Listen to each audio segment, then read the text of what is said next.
الحمدللہ وکفا وسلام علی عبادہ الذین اصطفیٰ، اما بعد۔ اندازہ بیاں گرچہ بہت شوق نہیں ہے، شاید کہ اتر جائے تیرے دل میں میری بات۔ محترم دوستوں، السلام علیکم ورحمۃ اللہ وبرکاتہ۔ آپ دنیا پر ایک نگاہ ڈالیے، لوگوں کی آوازوں کو سنیے، آس پاس کی صداؤں پر دھیان دیجیے۔ آپ کو ایک آواز سب سے زیادہ سنائی دے گی، وہ ہے حقوق طلبی کی آواز۔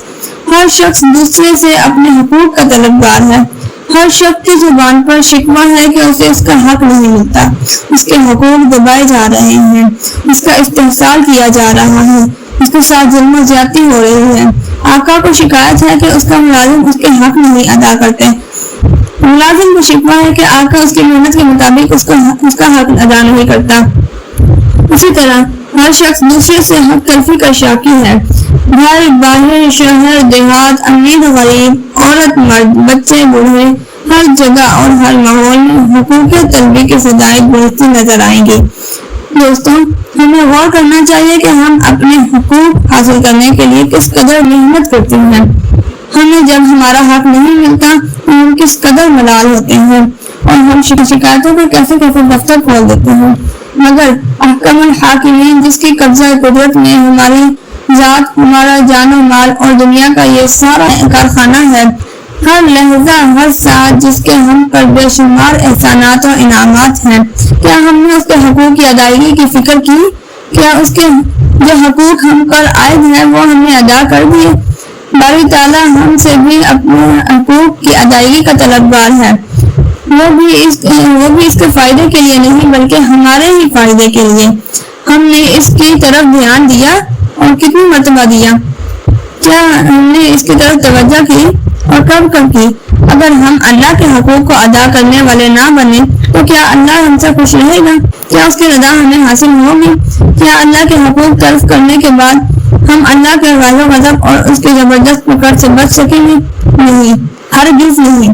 محترم دوستوں، ہماری سب سے پہلی ذمہ داری یہ ہے کہ اللہ کو پہچانے، پھر اس کے حقوق کو پہچانے، حقوق پہچاننے کے بعد جان و تن سے اس کی ادائیگی میں لگ جائیں۔ اس کے بغیر نہ ہمیں دنیا میں کامیابی مل سکتی ہے نہ آخرت میں۔ اللہ کا سب سے پہلا حق یہ ہے کہ ہم اس کے ساتھ کسی کو شریک نہ ٹھہرائیں، اسے یکتا اور بے نیاز تسلیم کریں۔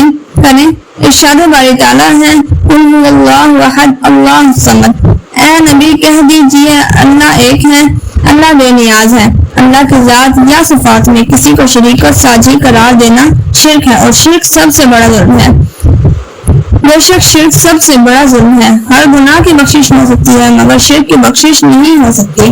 ارشاد باری تعالیٰ ہے، بے شک اللہ نہیں بخشے گا اس بات کو کہ اس کے ساتھ کسی کو شریک ٹھہرایا جائے، اور بخش دے گا اس کے علاوہ جو چاہے گا، اور جو اللہ کے ساتھ شریک ٹھہرائے گا اس نے بہت بڑا گناہ کا ارتکاب کیا۔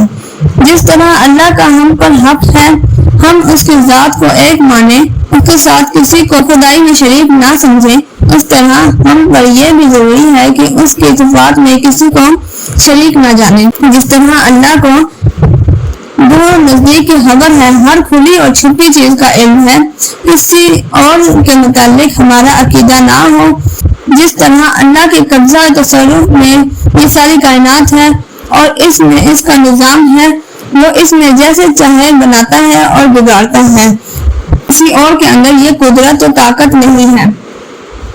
اسی طرح اللہ کا ہم پر یہ بھی حق ہے کہ ہم اس کی عبادت و اطاعت کریں، اس کے حکموں کے آگے سر جھکا دیں۔ اس نے اپنے نبی خاتم النبیین صلی اللہ علیہ وسلم کے ذریعے جو دین اسلام بھیجا ہے، ہم اس کے مطابق اپنی زندگی گزاریں اور اللہ کی عبادت اس طرح کریں گویا ہم اسے دیکھ رہے ہیں، اگرچہ ہم اسے اپنی ظاہری آنکھوں سے نہیں دیکھ سکتے، مگر اس میں کیا شک و شبہ ہے کہ خدا ہمیں دیکھ رہا ہے۔ ہماری ہر حرکت و سکون اس کی نگاہ میں ہے، ہمارا ہر قدم اس کی ارادہ مشیت کا مرہون منت ہے۔ محترم دوستوں، اللہ کا ہم پر حق ہے ہم اس کی عبادت و پرستش کریں اور اس کی عبادت و پرستش میں کسی کو شریک نہ کریں۔ اگر ہم نے ایسا نہ کیا تو ہم اللہ کا حق ادا کرنے والے نہ بنیں گے بلکہ حق مارنے والا بن جائیں گے، اور حق مارنے والے کا خوفناک انجام ہوگا، وہ کون نہیں جانتا۔ اللہ کا ہم پر حق ہے ہم ان کہ ہم سر اسی کے آگے جھکائیں اور کسی اور کے آگے نہ جھکائیں، سجدہ اسی کی ذات کو کریں، کسی قبر کو نہیں کریں، طواف اسی کے گھر خانہ کعبہ نہ کریں، کسی کے مزار کا نہیں کریں، نظر اور قربانی اسی کے نام کی ہو، کسی پیر اور فقیر کے لیے نہیں، حقیقی وحدانیت اور سچی حقوق اللہ کی ادائیگی اسی وقت ممکن ہے جب ہم یہ ساری چیزیں صرف اور صرف اللہ کی ذات کے ساتھ مخصوص سمجھیں گے، کسی اور کو خواہ وہ خدا کا کتنا ہی مقرر کیوں نہ ہو اس کا اہل نہ سمجھیں گے۔